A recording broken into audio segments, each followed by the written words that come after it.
Hello friends, ഞാൻ അനി. ഇന്ന് ഞാൻ വെണ്ടയ്ക്ക മസാലയാണ് ഉണ്ടാക്കാൻ പോകുന്നത്.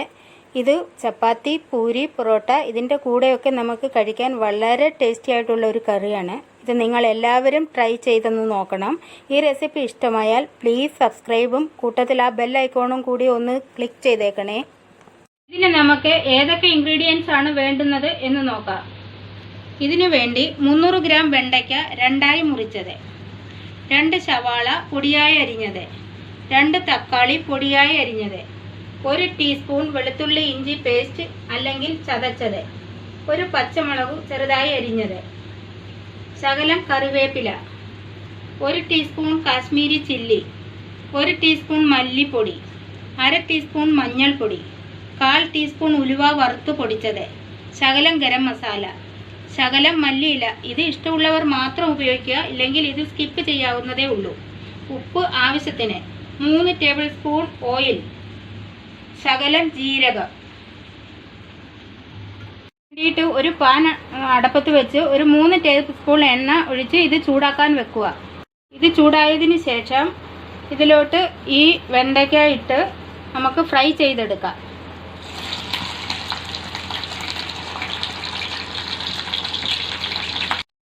ഇതിനി ഒരു 5 മിനിറ്റത്തോളം നമുക്കിതൊന്ന് ഫ്രൈ ചെയ്തെടുക്കാം. ഇതിപ്പോൾ ഒരു 5 മിനിറ്റ് ആയിട്ടുണ്ട്. ഇതിപ്പോൾ നല്ല രീതിയിൽ ഫ്രൈ ആയി വന്നിട്ടുണ്ട്. ഇതൊന്ന് നമുക്കൊന്ന് കോരിയെടുക്കാം. വേറൊരു പാത്രത്തിലോട്ട് ഇത് കോരിയെടുത്ത് വെക്കാം.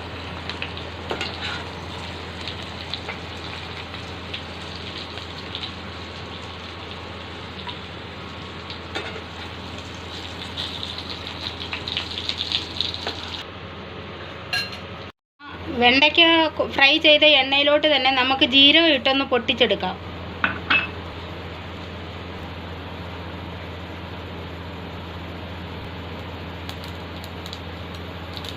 ഇപ്പോൾ ജീരകം പൊട്ടി കഴിഞ്ഞിട്ടുണ്ട്.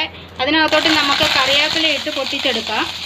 അതിനകത്തോട്ട് നമ്മൾ അരിഞ്ഞു വെച്ചിരിക്കുന്ന ഉള്ളി ഇട്ട് നല്ലോണം വഴറ്റിയെടുക്കാം. അതിലോട്ട് ശകലം ഉപ്പ് ചേർക്കാം.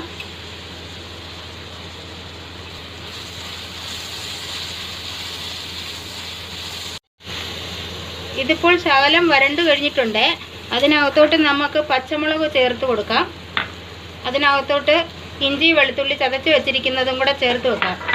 ഈ ഇഞ്ചി വെളുത്തുള്ളിയുടെ ഒന്ന് വാടി കഴിഞ്ഞ് കഴിയുമ്പോൾ നമുക്ക് ബാക്കിയുള്ള ഇൻഗ്രീഡിയൻസ് ഇതിനകത്ത് ചേർക്കാം. ഇത് നല്ലവണ്ണം വാടി കഴിയണം.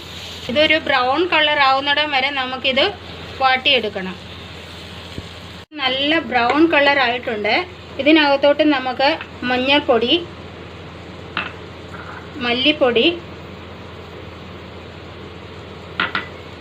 മല്ലിപ്പൊടി, വറുത്ത് പൊടിച്ച ഉലുവാപ്പൊടി, ഇത് ഇത്രയും ചേർത്ത് ഇളക്കി കൊടുക്കാം. ഇതിൻ്റെ പച്ച മണം ഒന്ന് മാറി കഴിയുമ്പോൾ ഇതിനകത്തോട്ട് നമുക്ക് ആ തക്കാളി അരിഞ്ഞു വെച്ചിരിക്കുന്നതും കൂടി ഇടണം. ഇതിനകത്ത് ഈ മസാലയെല്ലാം നല്ലോണം ഫ്രൈ ആയിട്ടുണ്ട്. ഇതിനകത്തോട്ട് നമുക്ക് ആവശ്യത്തിനുള്ള ഗരം മസാലയും കൂടെ ചേർത്ത് ഇളക്കിയതിന് ശേഷം നമുക്ക് ആ തക്കാളി അരിഞ്ഞു വെച്ചിരിക്കുന്നത് ഇതിനകത്തോട്ട് ഇട്ട് കൊടുക്കാം.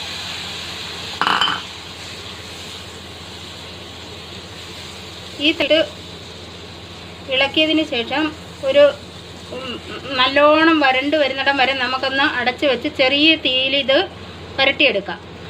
നല്ല രീതിയിലായിട്ടുണ്ട്. ഇതിനകത്ത് നമ്മളിട്ട തക്കാളിയെല്ലാം നല്ല രീതിയിൽ ഉടഞ്ഞ് ഇതിനകത്ത് ചേർന്നിട്ടുണ്ട്. ഇതിനകത്ത് ഇനി നമുക്ക് ആവശ്യമുള്ള വെള്ളം ഒഴിക്കാം.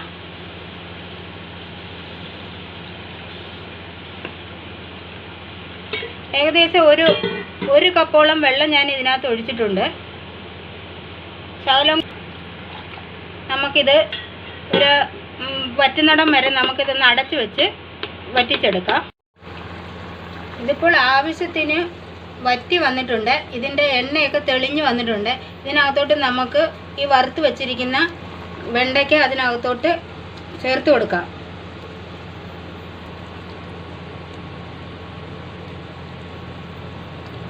ഇനി ചെറിയ ഒരു ഫ്ലെയിമിൽ ഇതിനകത്ത് അടച്ചു വെക്കാം നമുക്ക്. ഇപ്പോൾ ഒരു 2 മിനിറ്റ് ആയിട്ടുണ്ട്. ഇതിനകത്തോട്ട് നമുക്കിനി മല്ലിയില ചേർത്ത് കൊടുക്കാം. മല്ലിയില ഇഷ്ടമില്ലാത്തവർക്ക് ഇത് സ്കിപ്പ് ചെയ്യാവുന്നതേ ഉള്ളൂ. എന്നിട്ട് നമുക്ക് ഫ്ലെയിം ഓഫ് ചെയ്ത് ഇത് അടച്ചു വെക്കാം. നല്ല രീതിയിൽ തണുത്ത് വന്നിട്ടുണ്ട്. ഇതിനി നമുക്കൊരു സെർവിങ് ബൗളിലോട്ട് മാറ്റാം.